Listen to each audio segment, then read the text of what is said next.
جو گفتگو آپ کے سامنے کی جاتی ہے بہت ہی سنجیدگی سے، بہت ہی سنبھل کر وہ باتیں رکھی جاتی ہیں، چونکہ اسے پھر کتابی شکل میں آپ تک پہنچنا ہے۔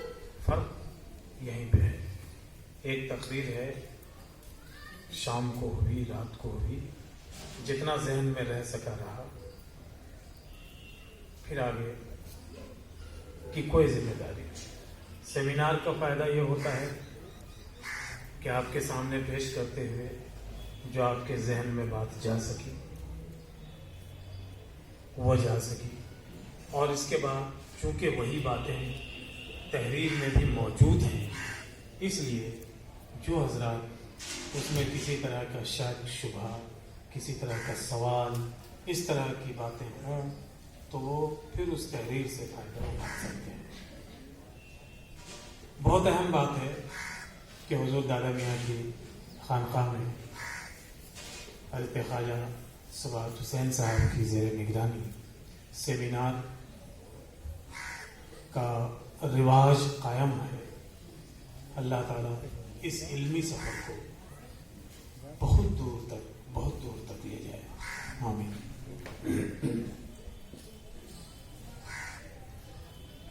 اس مضمون کا عنوان ہے شاہ رضا اور تعلیمات سلوک۔ آپ لوگوں کو درمیان میں جہاں بھی سوال کرنا ہو، ہماری گفتگو کے بعد جہاں بھی آپ کو کسی طرح کی بھی تفصیل جاننی ہو تو آپ کو یہ پورا حق ہے کہ آپ میرے مضمون کے بعد آپ مجھ سے سوال کریں کہ یہاں پہ تھوڑی سی وضاحت کی ضرورت ہے۔ تعلیم کے معنی ہے کسی کو کچھ پڑھانا، سکھانا یا علم دینا۔ علم کی بے شمار قسمیں ہیں، لیکن وسیع پیمانے پر اس کو دو حصوں میں تقسیم کیا گیا ہے: علم نافع اور علم غیر نافع۔ اس نقطے کو ذہن میں رکھیے گا۔ علم نافع یعنی وہ علم جو انسان اور انسانی کائنات کے لیے فائدہ مند ہو۔ علم غیر نافع یعنی ایسا علم جو انسان اور انسانی دنیا کے لیے بے فائدہ یا نقصان دہ ہے۔ کچھ ماہرین اس تقسیم سے اتفاق نہیں رکھتے۔ ان کا خیال یہ ہے کہ علم غیر نافع یا نقصان دہ نہیں ہو سکتا۔ جو علم ایک وقت میں بے فائدہ ہے کبھی فائدہ مند بھی ہو سکتا ہے۔ قرآن و احادیث سے اس خیال کی تردید ہوتی ہے۔ قرآن و احادیث میں اس خیال کو نہیں مانا۔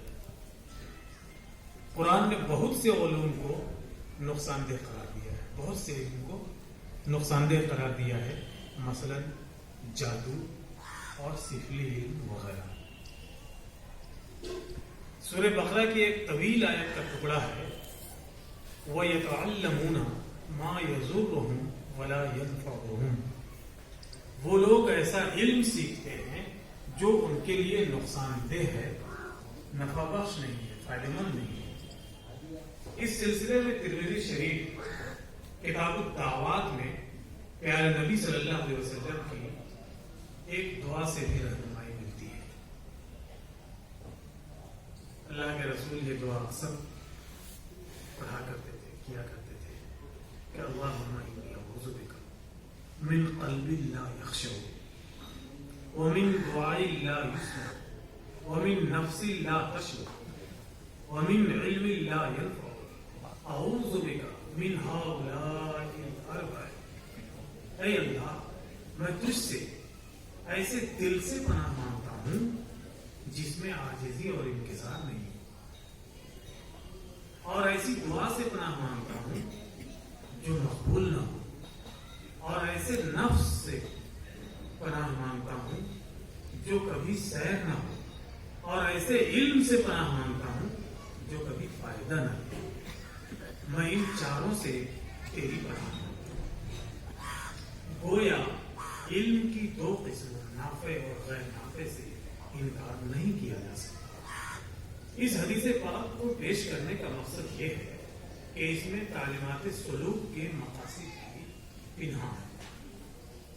ایک بار پھر غور کیجیے، پیارے نبی دعا فرما رہے ہیں کہ اللہ میں تجھ سے ایسے دل سے پناہ مانگتا ہوں جس میں عاجزی اور انکسار نہیں، یعنی ایسا دل عطا فرما جس میں عاجزی اور انکسار ہو۔ عاجزی اور انکسار سلوک کی، تصوف کی بہت ہی بنیادی ہے۔ جب تک انسان خود کو بے وجود نہ تصور کر دے، جب تک انسان خود کو عجز و انکسار کی اس منزل پر نہ پائے کہ وہ یہ سمجھنے لگے کہ ذات اصلاً خدا کی ہے اور ہم سب اس ذات کے پرتو ہیں، اگر نقش سے عکس کو ہٹا دیا جائے تو پھر اس وجود کی حیثیت ختم ہو جاتی ہے۔ ایسی دعا سے پناہ مانگتا ہوں کہ مقبول نہ ہو، یعنی ایسی تمنا، ایسی چاہت سے مجھے نواز جو تجھے پسندیدہ ہے۔ بات وہی مقبول نہیں ہوتی، دعا وہی مقبول نہیں ہوتی کہ جس میں اللہ کی نہیں ہے۔ تیسرا حصہ جو اس حدیث پاک کا ہے کہ ایسے نفس سے پناہ مانگتا ہوں جو کبھی سیر نہ ہو، یعنی ایسی خواہشیں، ایسی تمنائیں، ایسی آرزو جو کبھی پوری ہی نہیں ہے۔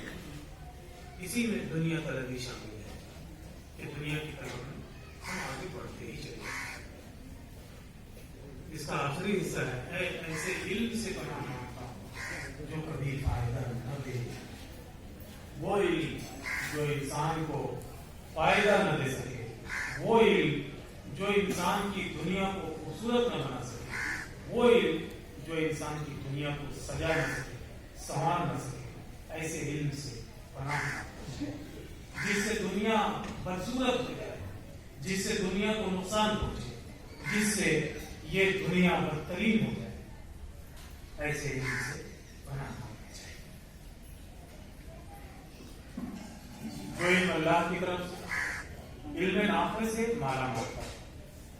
یہاں یہ بتانا ضروری ہے کہ اہل معرفت آپ سبھی کسی راہ کے مسافر ہیں، معرفت کی راہ کے مسافر ہیں، تصوف کی تعلیمات سے آراستہ ہونے والے لوگ ہیں، لہذا بہت ساری باتیں میں یہ اس کی وضاحت نہیں کروں گا کیونکہ وہ باتیں آپ کی یقیناً سنی ہوگی۔ اہل معرفت میں ابھی علم فائدہ پہنچانے والی بات ہے، جو علم فائدہ پہنچانا ہے۔ اہل معرفت میں فائدہ پہنچانے والے علم کی تین قسم بتائی ہے۔ صوفیہ لوگوں کو اس کو ذہن میں رکھیے۔ پہلا علم کون سا ہے؟ العلم من اللہ، دوسرا علم العلم مع اللہ، اور تیسرا علم العلم باللہ۔ جو علم اللہ کی طرف سے ہو وہ علم من اللہ ہے۔ اس علم سے مراد شریعت ہے، اور اس علم سے آراستہ افراد عالم کہلاتے ہیں۔ علم مع اللہ سے مراد طریقت و حقیقت ہے، جو فضل الہی کی معیت میں سالک کے حصے میں آتا ہے۔ اسی علم کے ذریعہ ولایت و طریقت کا مقام حاصل ہوتا ہے۔ اس پر کھرا اترنے والے کو عارف کہتے ہیں۔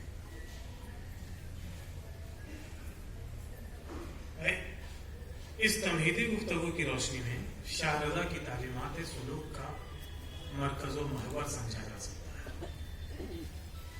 ظاہر ہے جب تعلیم کا تعلق کسی موسیقی سے، کسی موسیقی کے معلم سے ہوگا تو ذہن میں ابھرنے والا منظرنامہ کچھ اور ہوگا۔ ایک ماہر موسیقی اپنے بچوں کو، اپنے شاگردوں کو تعلیم دے تو ظاہر ہے کہ وہاں مختلف قسم کے مضامیر ہوں گے، جو گانے بجانے کے آلات ہیں وہ ہوں گے، راگ اور محفل سرود وغیرہ کی باتیں ہوں گی۔ اسی طرح تعلیم جب کسی عالم کے حوالے سے مذکور ہوگی تو ذہن میں مدرسہ، درسگاہ، کتابیں وغیرہ کے منظر سامنے آئیں گے۔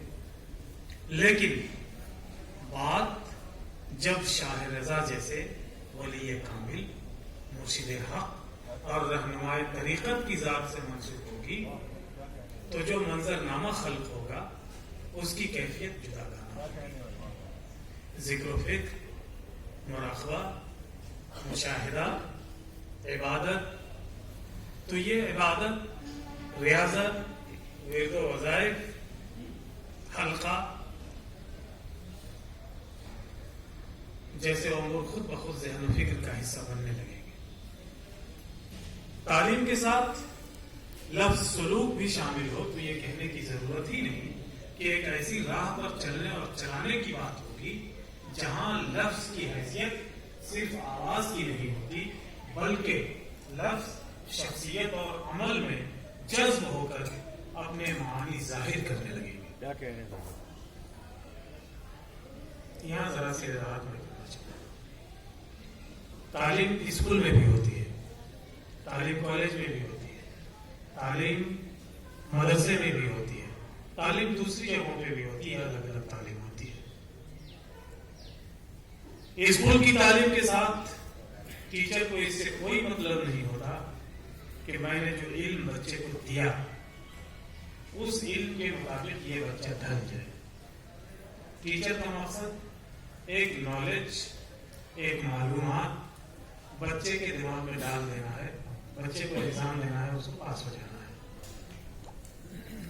مدرسے کی تعلیم بھی تقریباً آج کل اسی نقطۂ نظر سے ہو رہی ہے۔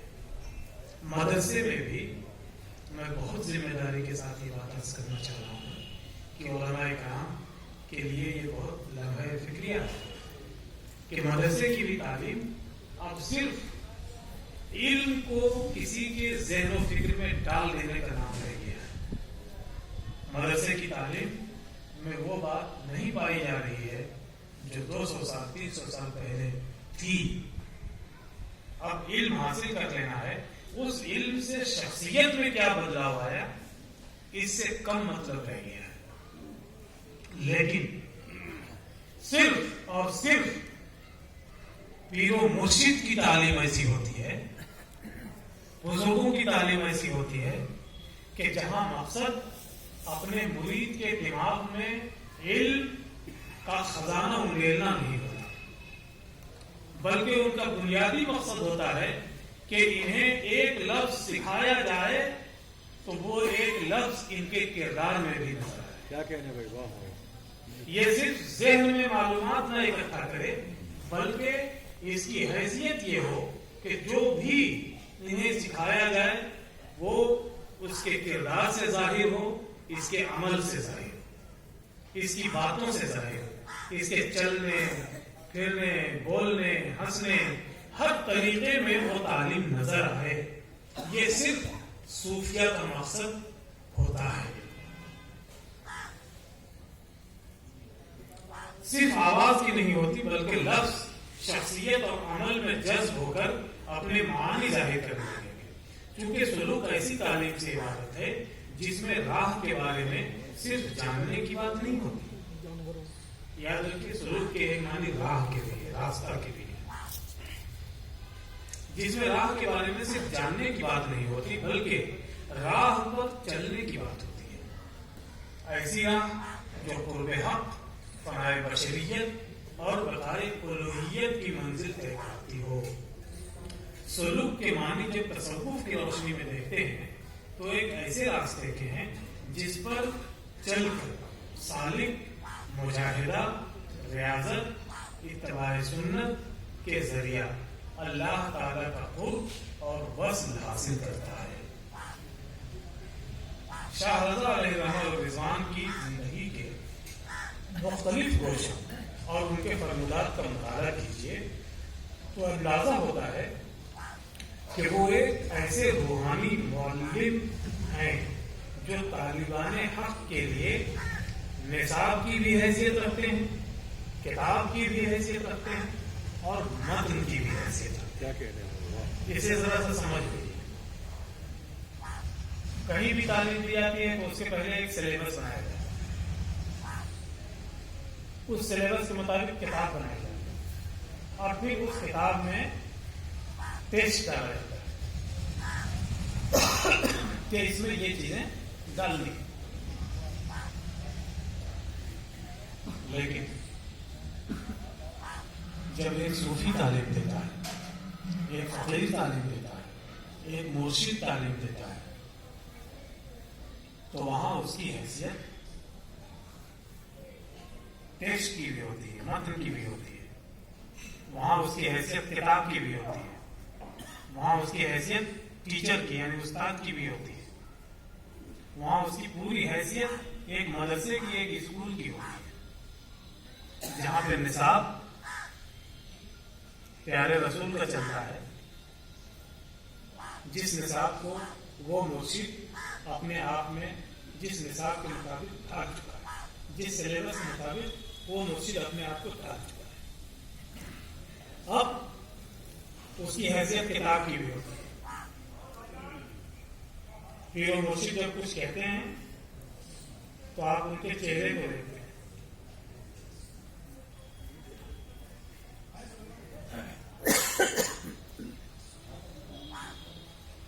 وہ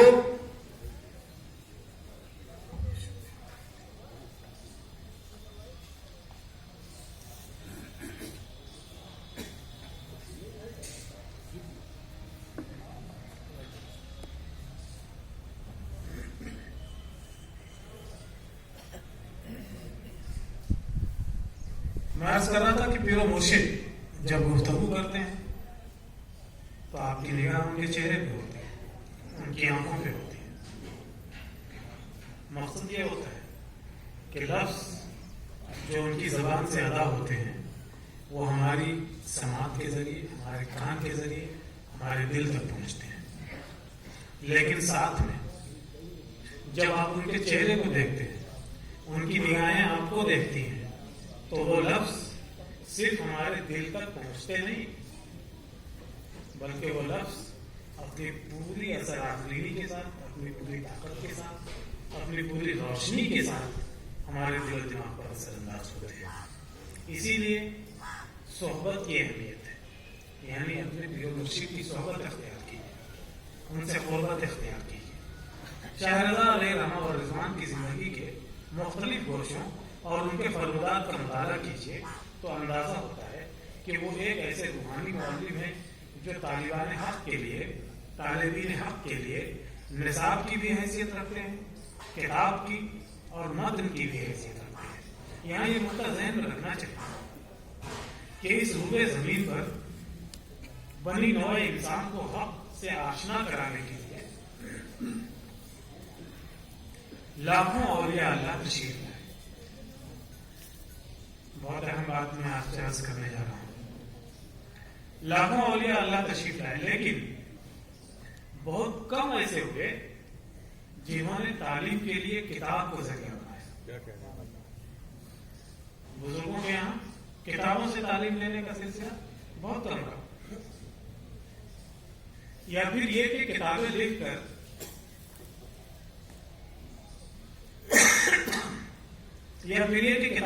طالبین کے حوالے کیا. اس کا سبب یہ تھا کہ وہ عمل اور کردار کے ذریعہ منتقل ہونے والی تعلیم کی طاقت اور اثر آفرینی کو جانتے ہیں. کتابیں معرفت کے رموز بتا سکتی ہیں، کتابیں معرفت کے تصوف کے راز بتا سکتی ہیں. ان رموز کو شخصیت کا حصہ نہیں بنا سکتے. صرف جان سکتے ہیں کہ یہ علم ہے، لیکن اس علم کو ہم ذات میں جذب کر لیں یہ کتاب نہیں کر سکتی. اس کے لیے مرشد کی ضرورت ہوتی ہے. اس کے لیے مرشد کامل سے گہرا رشتہ ضروری ہے. حضرت شاہ رضا فرماتے ہیں عرفان خداوندی حاصل کرنے کے لیے پیر و مرشد کی گرفت مضبوط ہونا چاہیے، بغیر اس کے چارہ نہیں. جیسی گرفت ہوگی ویسا ہی جلد یا بدیر فائدہ معلوم ہوگا، اور راہ سلوک میں ذکر قلبی و مراقبہ دو راہبر ہیں۔ یہ حضرت شاہ رضا علیہ رحمہ فرما رہے ہیں، دو راہبر ہیں اور دونوں لازم و ملزوم ہیں۔ پھر ایک شعر یہاں پہ وہ مذکور کرتے ہیں کہ طے کسی نے نہ کیا ذکر لسانی سے سلوک، کیا کہنے بھائی؟ طے کسی نے نہ کیا ذکر لسانی سے سلوک، صورت رشتہ صبح ہے یہ رستہ دل کا۔ کیا کہنے بھائی؟ صوفیہ کرام کا یہ طریقہ رہتا ہے کہ وہ جب گفتگو کرتے ہیں تو درمیان میں کوئی شعر پیش کر دیں گے، درمیان میں کوئی قرآن کی آیت، حدیث کا ٹکڑا، اس طرح کے پیش کرتے رہتے ہیں۔ اس شعر پر بہت دیر تک گفتگو کی جا سکتی ہے، لیکن ذرا سے ایک دو جملے میں سمجھ لیجیے۔ طے کسی نے نہ کیا ذکر لسانی سے سلو، یعنی زبانی جمع خرچ سے کوئی سلوک کے راستے میں منزل تک نہیں پہنچ سکتا۔ صورت رشتہ صبح ہے یہ رستہ دل کا، یہ رستہ دل کا۔ صبح کہتے ہیں تسبیح کو صبح کہتے ہیں، اور صورت رشتہ صبح تسبیح کے دانوں کا جس طرح سے ایک دوسرے سے رشتہ جڑا ہوا ہوتا ہے۔ تسبیح میں منزل بھی ہوتی ہے، آپ لوگوں کو معلوم منزل ہوتی ہے کہ نہیں؟ جی آپ جہاں جہاں پہ تسبیح کے دانوں میں دو دیکھتے ہیں کہ دو دانے لمبے ہوتے ہیں، جہاں تک 33 کی تعداد پوری ہوتی ہے، اس کا نام منزل ہے۔ منزل تک پہنچنے کے لیے تسبیح کے ایک ایک دانے سے ہو کر گزرنا ہوگا، تب آپ وہاں تک پہنچیں گے۔ اسی طرح ٹھیک اسی طرح یہ جو دل کا رستہ ہے اس کی حیثیت ہے۔ اگر آپ کو سلوک کی منزل طے کرنی ہے، سلوک کے راستے میں آپ کو بڑھنا ہے، تو صورت رشتہ صبح ہے یہ رستہ دل کا، دل تک پہنچنا ہے۔ اور دل کی دنیا جب تک آباد نہیں ہوگی، دل جب تک جاری نہیں ہوگا، قلب جاری نہیں ہوگا۔ یہ ایک الگ اصطلاح زبان پہ آ رہی ہے۔ بہرحال میں اس میں پہلے گفتگو کر لوں، پھر میں اس طرف وقت رہا تو میں بات کروں۔ اس اقتباس میں جو ابھی میں نے پڑھا، حضرت شاہ رضا علیہ الرحمٰن نے مرشد سے مضبوط رشتہ استوار کرنے کے ساتھ ساتھ یہ اشارہ فرمایا ہے کہ راہ سلوک میں